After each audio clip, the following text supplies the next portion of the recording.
bem, pessoal, sejam bem-vindos aqui a mais uma aula de filosofia.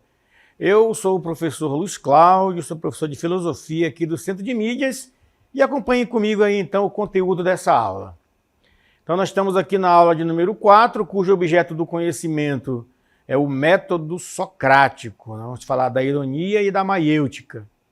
E depois no detalhamento, os sofistas e Sócrates, e aí sim a ironia e a maiêutica, tá certo? Vamos lá? Então vamos começar com a nossa aula. Vamos lá. Muito bem, na nossa aula nós vamos falar de dois grandes momentos do pensamento filosófico, que nós falamos dos clássicos da filosofia, e desses clássicos da filosofia nós vamos então começar falando de Sócrates. E para a gente tentar falar de Sócrates, nós vamos então comparar com aqueles que foram os grandes precursores aí também do pensamento filosófico junto com Sócrates, mas em campos diferentes. Então a gente vai falar aqui de Sócrates e dos sofistas. Então eles estão em campos diferentes, campos opostos, na história do pensamento filosófico. São figuras ou grupos influentes e controversos com Sócrates.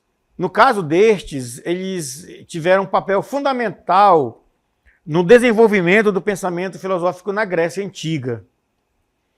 Então, as suas abordagens e visões de mundo eram distintas.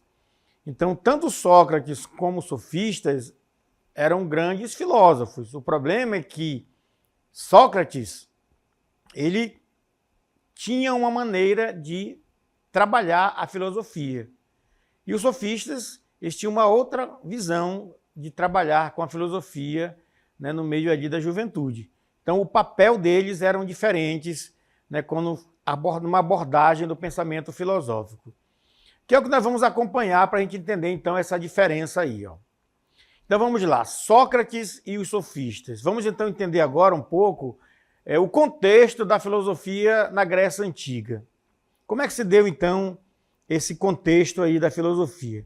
Então, primeiro nós temos que entender que a relevância de Sócrates e dos sofistas, Por quê? Porque conhecer esse contexto e como é que eles surgiram dentro desse contexto da época aí, na Grécia Antiga. Então, na época, a filosofia era uma disciplina em constante evolução.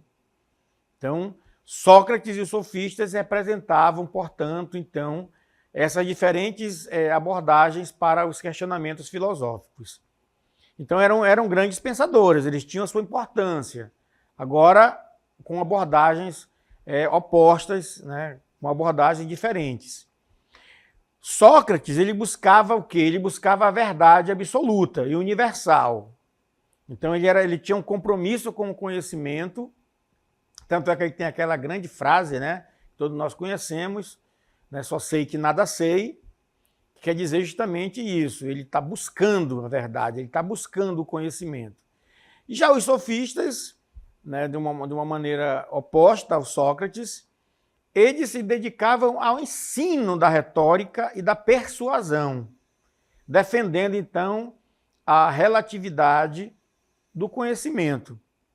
Enquanto Sócrates buscava uma coisa mais absoluta, eles, então, relativizavam o conhecimento. Por quê? Porque o interesse deles, na verdade, não era buscar a verdade. Eles não estavam interessados nessa busca de um conhecimento verdadeiro e universal. Eles queriam apenas mostrar que tinham argumentos. Então, eles sabiam falar bonito, tinha a arte da retórica, e aí eles persuadiam as pessoas com essas argumentações. E Sócrates, então, vai dizer e vai mostrar para eles que não era bem assim. E como é que isso acontecia? Então, nós vamos ver aqui um espaço, nós temos aí, era na praça pública, era na ágora, era onde aconteciam, então, esses debates. Sócrates, ele caminhava nesses espaços, e ele caminhando, ele se encontrava nesses espaços aqui com esses sofistas, que iam passando junto com ele. Então, nessa passagem aqui, por esses lugares, um lugar como esse aqui, eles caminhavam também, eles, então, se encontravam e geravam ali toda uma discussão em torno, né, de alguns temas que eram ali relevantes na época, né? Então, é nesse contexto que vai acontecer, então, esse grande embate, né, entre os dois. Mas vamos ver, então, um pouco sobre Sócrates, né? Sócrates, ele viveu em Atenas durante o século V a.C., né? E ele tinha o seu próprio método de questionamento, né, que era chamado, né, na linguagem grega ali, né, de maiêutics, né, ou a maiêutica, que buscava revelar as contradições e as inconsistências nas crenças das pessoas, levando-as a um estado de reflexão e autodescoberta. Então, Sócrates buscava justamente trazer esses questionamentos para a pessoa se descobrir, né, perceber a sua própria ignorância. Né? Ao perceber a sua própria ignorância, ele então estava aberto para receber novos conhecimentos. Né? Você sabe que a pessoa que acha que sabe tudo, ela não está aberta para novos conhecimentos, porque ela gira em torno daquilo que ela acha que sabe. Né? E Sócrates estava mostrando para eles justamente isso. Né? Por isso que eles se irritavam com Sócrates, eles gritavam, eles saíam, né, aborrecidos, né, batendo o pé. Por quê? Porque justamente eles não gostavam da atitude de Sócrates, que estava desvelando, né, digamos assim, tirando ali aquela máscara, né, do que eles colocavam, que era apenas para convencer as pessoas, mas não tinha muitas vezes o fundo de verdade. Né? Então, o que eles estavam interessados? Ele estava interessado em questões éticas e morais, o Sócrates. Né? Por isso ele procurava essa verdade absoluta através da definição de conceitos. Vocês sabem que nós, no nosso dia a dia, nós falamos muitas palavras. Se você parar para pensar, desde o dia do momento que você acorda até o momento que você vai, né, volta para dormir à noite, nesse tempo que você passou, quantas palavras não foram ditas por você, quantas palavras você não ouviu nesse dia, né? Então, essas palavras estão aí. Justiça, coragem, virtude, trabalho, amor, não é isso? Está tudo aí colocado. Estudo, faculdade, família, são conceitos, né, que estão aí colocados para nós. E todo mundo fala sobre esses conceitos, né? Só que a maioria das pessoas, como era o caso dos sofistas, eles falavam apenas para tentar mostrar para as pessoas que eles sabiam o que era aquilo. E Sócrates justamente vai mostrar para eles que eles não sabiam era de nada. Né? Então vai começar aí essa discussão, e o que ajudou a filosofia, né? Porque acabou que esse embate entre Sócrates e sofistas enriqueceu muito o pensamento filosófico. Né? O Platão vai mostrar isso nas suas obras, né? Porque Sócrates não escreveu nada. Foi o seu discípulo Platão que escreveu aí tudo aquilo que Sócrates viveu. Né? Então vamos continuar. Por outro lado, então, agora já ao lado dos sofistas, eles representavam um grupo diversificado de pensadores. Então eles não tinham ali cada um pensava do seu jeito. Eles eram como se fossem professores, né, que percorriam as cidades gregas, oferecendo ensinamentos em retórica, argumentação e persuasão. Então eles eram um tipo de professores que estavam ali vendendo o seu conhecimento. Né? Claro, os sofistas eles vendiam, né? Eles também queriam lucrar, né, com isso, com aquilo que eles julgavam saber. E como eles tinham ali a arte da retórica, eles ensinavam, né, como é que se dava uma argumentação, o silogismo, né, a persuasão. Então tudo isso aí fazia parte, né, dentro desse contexto do pensamento dos sofistas. É por isso que eles irritavam Sócrates. Né? Sócrates ele não gostava dessa atitude, porque era como se estivesse ali sujando a imagem, né, do filósofo, porque depois as pessoas descobriam que muitos deles eram mentirosos, né? Muitos deles não passavam de charlatões, né, do argumento, da palavra, do dom da palavra. Então eles percebiam isso e, claro, aí queimavam, né, o filme aí dos filósofos sérios que queriam realmente discutir os problemas da cidade, né, pensar a ética, pensar a moral e todos esses temas aí que foram, né, vastamente discutidos na história da filosofia. Então, vamos aqui fazer uma síntese dessa diferenciação entre Sócrates e os sofistas, né? Então, eles eram relativistas, ou seja, um conhecimento, eles fragmentavam esse conhecimento. Então, falava de justiça, eles relativizavam a justiça, né? Eles acreditavam em um conhecimento subjetivo, mais baseado em opiniões, muitas vezes ali com crenças, né, variando de pessoa para pessoa. Então, cada um ali dava a sua ideia, dava a sua opinião e não passava disso, né? E eles aí, claro, elogiavam e eram elogiados, né, se vangloriavam por estar parecendo que estavam com a verdade. Então, eles valorizavam essa habilidade de convencer as pessoas, de persuadir o outro, né, considerando, então, essencial para o sucesso social e político. Então, por aqui você vê que esses seriam aqueles falsos políticos, né? Se nós fôssemos pensar hoje, né, seriam aquelas pessoas que falam para enganar, né? A famosa demagogia que nós conhecemos. Então, era um pouco esse o pensamento, essa forma de lidar com o conhecimento, de ensinar o conhecimento que os sofistas tinham. Mas eles tiveram sua importância, a gente não pode negar isso, né, na história da filosofia. Por isso que a gente fala sobre os sofistas, que eles tiveram a sua grande importância também, né? E Sócrates, né, aqui nós temos uma imagem aqui, né, dos últimos dias de Sócrates, dos últimos momentos de vida dele, na verdade, onde ele, então, aqui, ele vai em busca dessa verdade, na luta por, né, mostrar a verdade absoluta. Ele, então, foi, né, acusado, né, pelos sofistas que se irritavam com ele, que convenceram, né, as autoridades de Atenas, e eles, então, convencidos por essas argumentações, essas defesas contrárias a Sócrates, eles condenaram Sócrates a tomar, né, uma jarra, né, uma taça de cicuta, né, que você vê aí na mão dele aí uma taça que estão passando para ele, os discípulos chorando ali porque era um veneno, né, que ele tomou. E aí, claro, então ele morre envenenado, mas por uma decisão dele. Ele podia muito bem, né, ter lutado por isso, mas ele falou que a verdade era mais importante do que tudo, né? Tanto é que ela era tão importante que ele buscava dar a sua própria vida em busca dessa verdade. Mas ficou o seu método, que nós falamos e que é muito importante, usado na psicologia, né? Em vários campos, né, é utilizado o método socrático. Então vamos ver aqui, conhecer um pouco agora do seu método. É a ironia e maiêutica. São dois momentos, né, do seu método.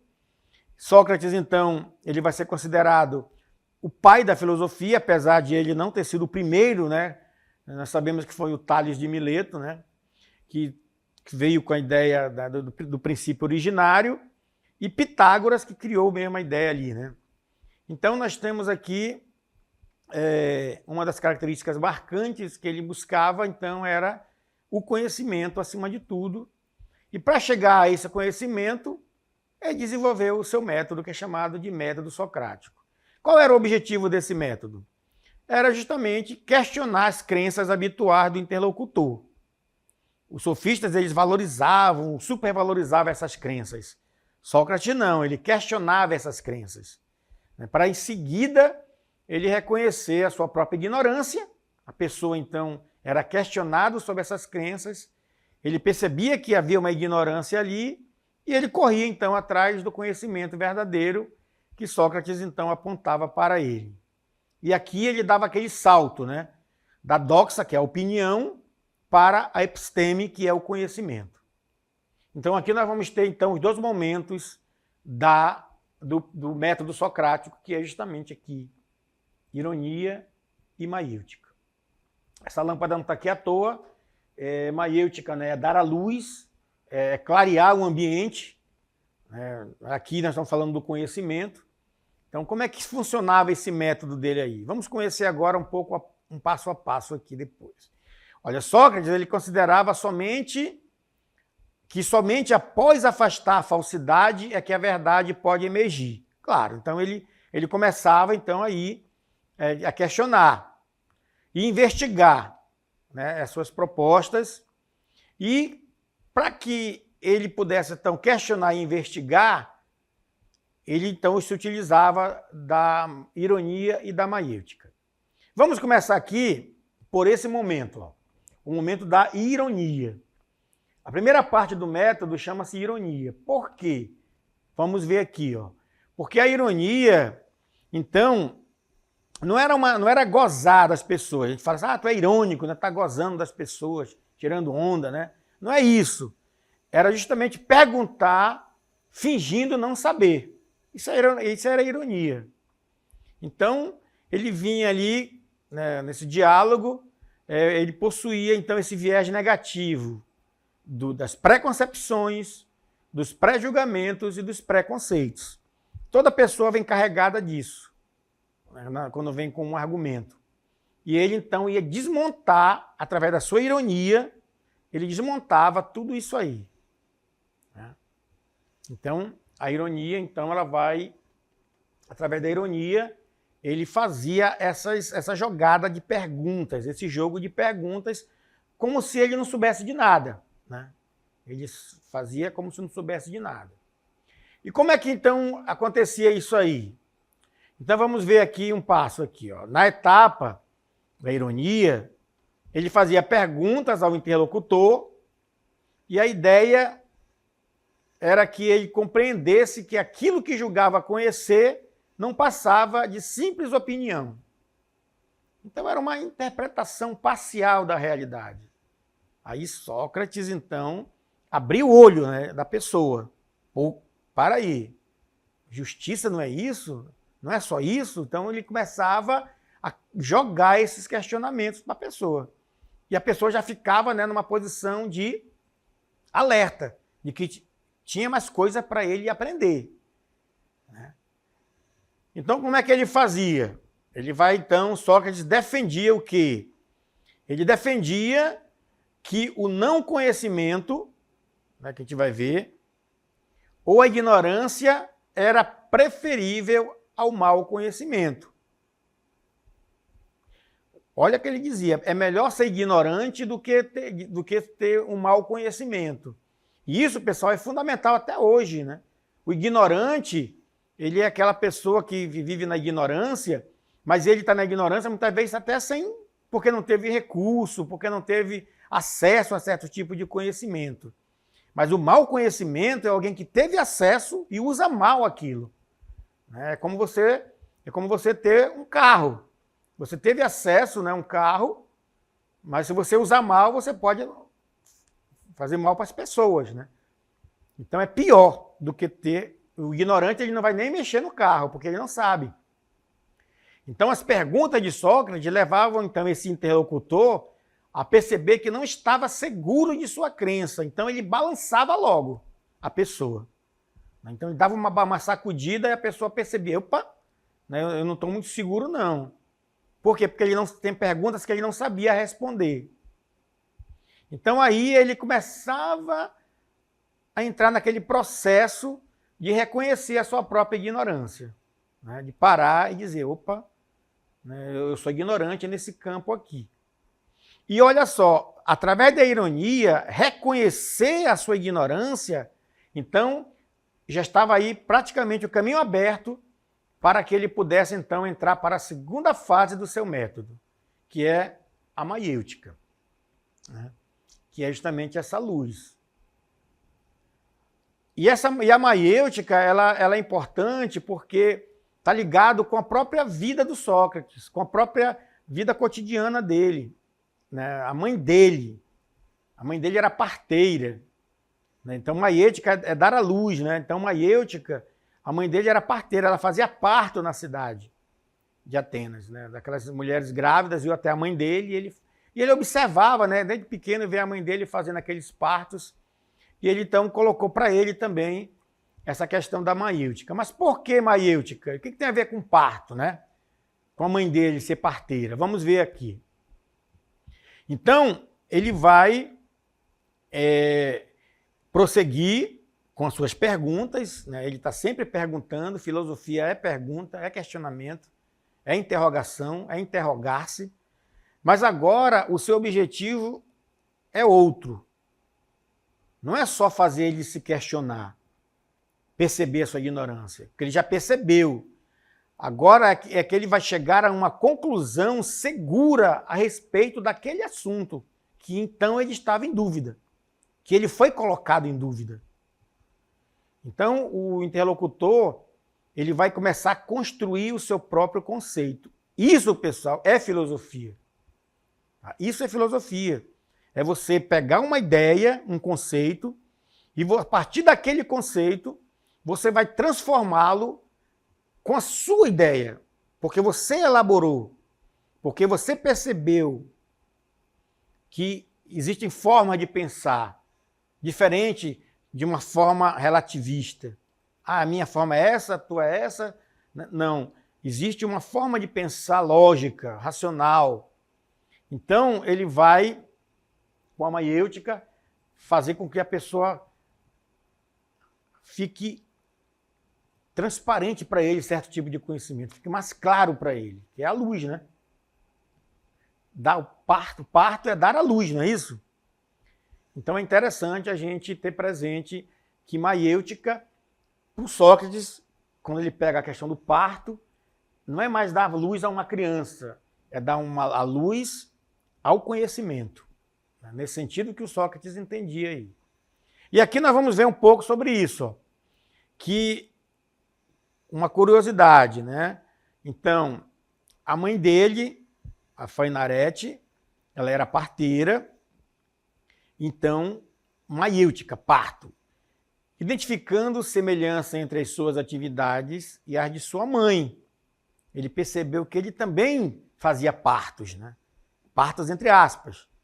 Então, por isso ele escolheu esse nome. Então, a sua mãe ajudava as mulheres a darem à luz e ele ajudava as pessoas a darem à luz as ideias.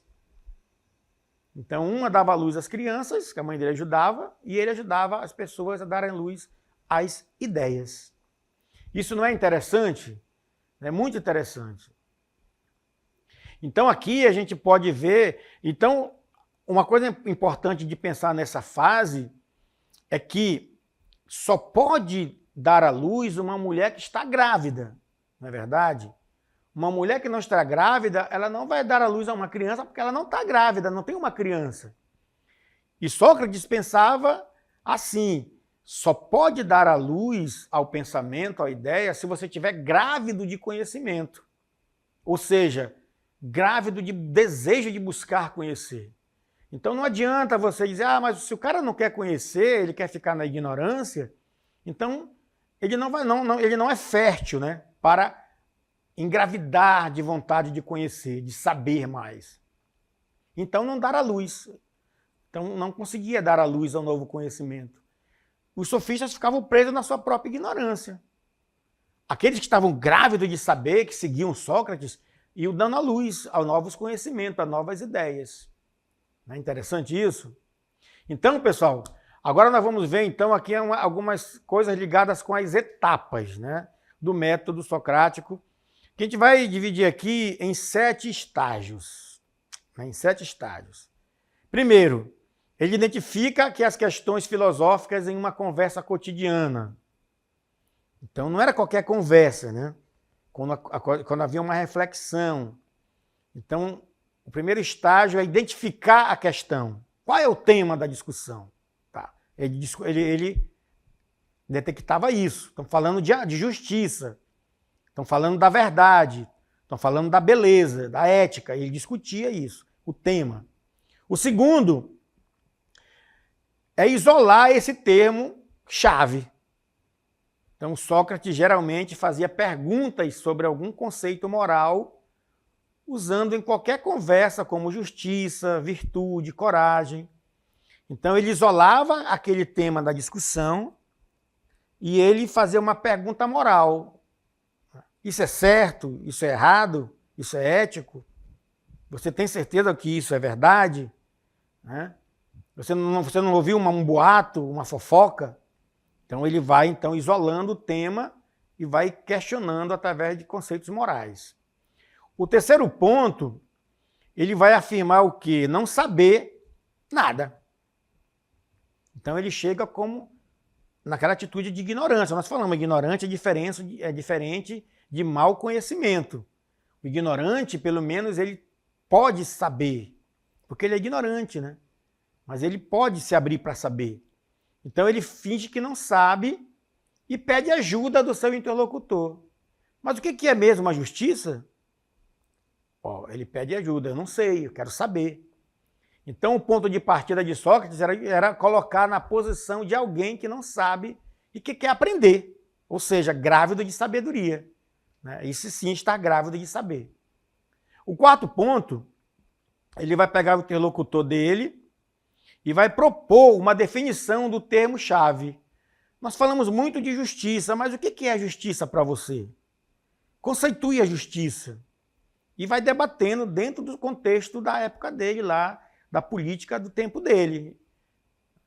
Então, geralmente, as pessoas com quem ele falava, ele dialogava, elas ficavam envaidecidas com o seu pedido e apresentavam aquilo que supunham saber sobre o tema.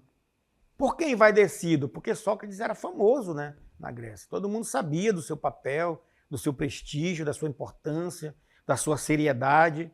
Então, as pessoas ficavam, é o Sócrates que perguntou de mim, né? Então ele ia buscando saber o que eles pensavam sobre aquele ponto. O quinto ponto, ele vai então analisar essa definição, fazendo novas perguntas e vai mostrando os pontos fracos daquelas questões, né? Então ele era um mestre também na arte de fazer perguntas. E ele era tão mestre que os caras caíam em contradição naquilo que falavam. Eles falavam uma coisa, afirmavam, depois eles mesmos negavam, depois afirmavam de novo, e assim eles iam, né, negando as coisas. Ainda tem o sexto também. O companheiro de diálogo produz outra definição, uma melhora do que a anterior que ele definiu. Então ele vai construindo o conhecimento. Vocês estão percebendo? Ele vai apresentando, né, seus questionamentos, ele vai percebendo, vão definindo juntos novos conhecimentos. Ele propõe novas definições daquele conhecimento, daquele tema, né, que leva a um novo passo. Né? E aí eles vão, então, nessa discussão aí, ele vai voltando nas etapas, né? Ele vai indo e vindo nas etapas, onde ele vai abrindo a mente daquelas pessoas que estão grávidas de conhecimento. E aí ele finaliza com o sétimo estágio, que o método socrático do diálogo, sobretudo, né, que é colocado no diálogo de Platão. Né? Platão escreveu tudo isso, viu tudo isso, participou de tudo isso. Né? Então, em vários deles, o filósofo retrata as conversas que Sócrates tinha sobre temas filosóficos. Então, nada melhor do que ler alguns desses diálogos para conhecer como Sócrates fazia filosofia. Então, esse sétimo passo aí é que nós precisamos conhecer os diálogos de Sócrates. Porque era através do diálogo que aparecia, que surgia, que vinha à tona, que vinha à luz novos conhecimentos. Né? Então, esse pensamento socrático, os questionamentos socráticos, eles são muito importantes ainda para os dias de hoje, para o nosso tempo.